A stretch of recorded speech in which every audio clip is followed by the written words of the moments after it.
আজ হচ্ছে পৌষ সংক্রান্তি, আবার এই দিনটাকে মকর সংক্রান্তিও বলা হয়।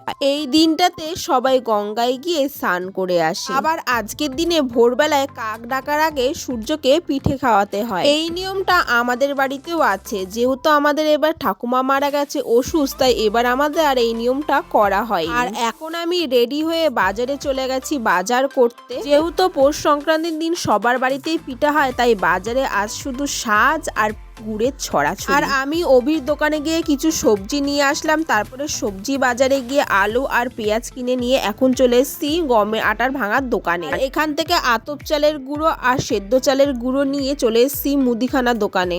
তারপর মুদি দোকান থেকে কিছু জিনিস কিনে এখন যাব বাড়ির দিকে। বাজারেই আমার বান্ধবী চিত্রার সাথে আমার দেখা হয়ে গেল, আর ওর আমার সাথে একটু দরকারি কাজ ছিল, তাই আমি আর ও দুজনে মিলে এখন আমরা বাড়ির দিকে যাচ্ছি। আর আমার ব্যাগ দুটো ভারী হওয়াতে ওর সাইকেলের ভিতরে বসিয়ে দিয়েছে, আর ওর প্যাকেটটা আমি হাতে